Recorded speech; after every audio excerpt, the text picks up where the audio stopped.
Olá, sejam muito bem-vindos. Hoje a gente vai mergulhar no universo, onde as palavras fazem muito mais do que só comunicar. Vamos falar de estilística. E não, isto não tem nada a ver com aquelas regras de gramática chatas. É sobre a arte, a magia de tornar a linguagem poderosa, de fazer com que as palavras saltem da página e provoquem emoções. Olhem só para isto. Duas palavrinhas. O título? Amor. O verso? Humor. É um poema inteiro e é absolutamente genial na sua simplicidade. Uma pequena troca de letras que muda tudo, que liga uma coisa tão sublime como o amor a algo tão terreno como o humor. E aqui fica a grande pergunta, não é? Como é que uma coisa tão minimalista pode ter tanto impacto? Pois a resposta está numa espécie de código secreto que está escondido na forma como a gente escolhe e organiza as palavras. Então, vamos lá decifrar esse código? Ok, vamos mergulhar a fundo nisto. A magia por trás daquele poema do Oswald de Andrade e de toda a comunicação que realmente nos toca chama-se estilística.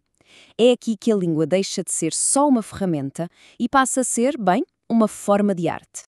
Pensem na estilística como uma caixa de ferramentas. A gramática normal ensina-nos a construir a casa, a pôr as paredes de pé. A estilística dá-nos os pincéis, as cores, as texturas, tudo o que é preciso para decorar essa casa, para lhe dar vida, alma e emoção. É o que transforma uma frase normal em algo que nunca mais esquecemos.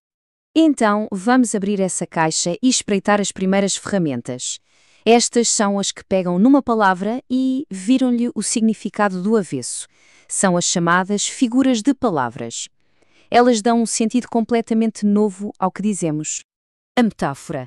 Esta é talvez a ferramenta mais poderosa de todas. É uma espécie de comparação secreta. A gente não diz que uma coisa é como a outra. A gente diz que ela é a outra. E essa ligação direta cria uma imagem mental que é instantânea e super forte. E vejam como a metáfora é versátil. Podemos dizer que Bashara é uma fera e toda a gente percebe que estamos a falar de força, de domínio. Ou, de uma forma muito mais poética, como fez o Drummond, dizer que ele desmata o Amazonas da ignorância. Que imagem incrível, não é? A vastidão do não saber a ser conquistada pela força do conhecimento. Então, qual é o pulo do gato? A grande diferença entre a metáfora e a comparação é basicamente uma palavrinha. A comparação precisa de um conector, como a palavra como. A metáfora, não. Ela é mais direta, mais ousada. Dizer Bexa Cacirria é uma fera tem muito mais impacto do que dizer Bexa Cacirria é forte como uma fera. A seguir, temos a metonímia. Pensem nisto como um atalho super inteligente da língua.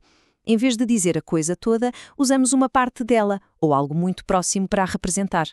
É daquelas coisas que a gente usa todos os dias e nem se apercebe. A sério, a metonímia está por todo o lado. Ninguém lê a pessoa Picasso, certo? Lemos a obra dele. Não bebemos o objeto copo, bebemos o que está lá dentro. São estes pequenos atalhos que tornam a nossa comunicação mais rápida, mais eficiente e, francamente, mais interessante. Agora a coisa vai ficar ainda mais interessante. Vamos ver as técnicas que, de propósito, quebram as regras do pensamento lógico e da estrutura normal das frases. É aqui que os grandes escritores e poetas se divertem a sério, a torcer a linguagem para criar efeitos absolutamente inesquecíveis. E a primeira ferramenta para quebrar as regras é a hipérbola. E é muito simples, é o exagero. Mas é um exagero com intenção. É pegar numa ideia e esticá-la até o limite do impossível, só para dar mais ênfase. Quer dizer, é óbvio que ninguém disse algo 1000 vezes literalmente, mas o exagero transmite na perfeição o sentimento por trás, a frustração, a urgência, o desespero. É a linguagem a funcionar em modo de alta voltagem. E agora, duas figuras que vivem da surpresa.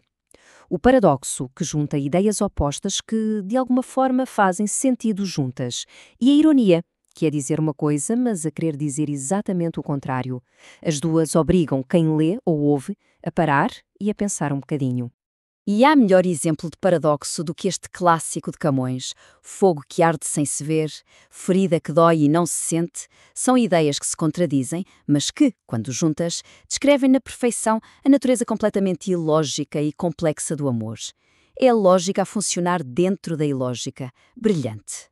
Outra técnica poderosíssima para criar uma ligação emocional é a personificação. Basicamente, é dar qualidades ou sentimentos humanos a coisas que não são humanas, objetos, animais, ideias.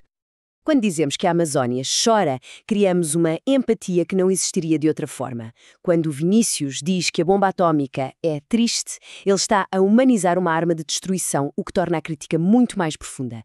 A personificação faz com que as coisas nos importem mais. Mas nem sempre estas tentativas de ser criativo correm bem. Agora entramos na zona de perigo, os chamados vícios de linguagem.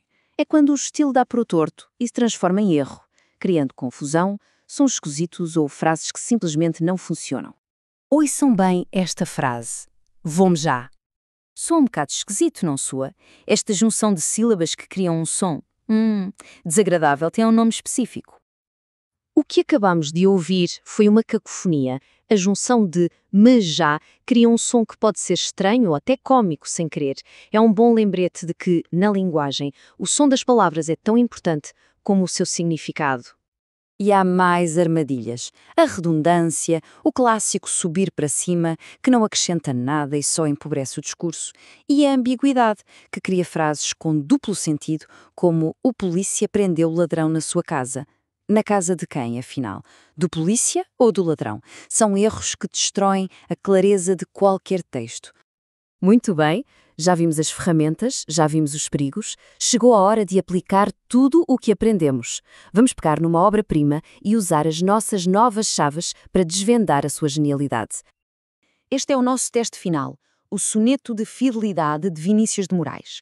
À primeira vista, é só um poema lindíssimo, mas se olharmos com atenção, com as nossas ferramentas de estilística, percebemos que há ali uma construção de uma complexidade e de uma intenção incríveis. Vamos a isso então. A palavra erantes, ali perdida no fim do verso, é um hipérbato que cria suspense. A repetição da palavra "i" é um polissíndeto que dá um ritmo cada vez mais intenso. Rir meu riso é um pleonasmo que reforça a ideia de uma entrega total. E a frase final, um paradoxo simplesmente genial que redefine a ideia de eternidade. É um verdadeiro espetáculo de técnica. E, no fundo, a grande lição é esta. Perceber o que é a estilística não é sobre decorar nomes esquisitos. É sobre entender que a linguagem é um instrumento. E que este instrumento, quando bem tocado, pode construir mundos, evocar os sentimentos mais profundos e transformar uma coisa banal em algo extraordinário.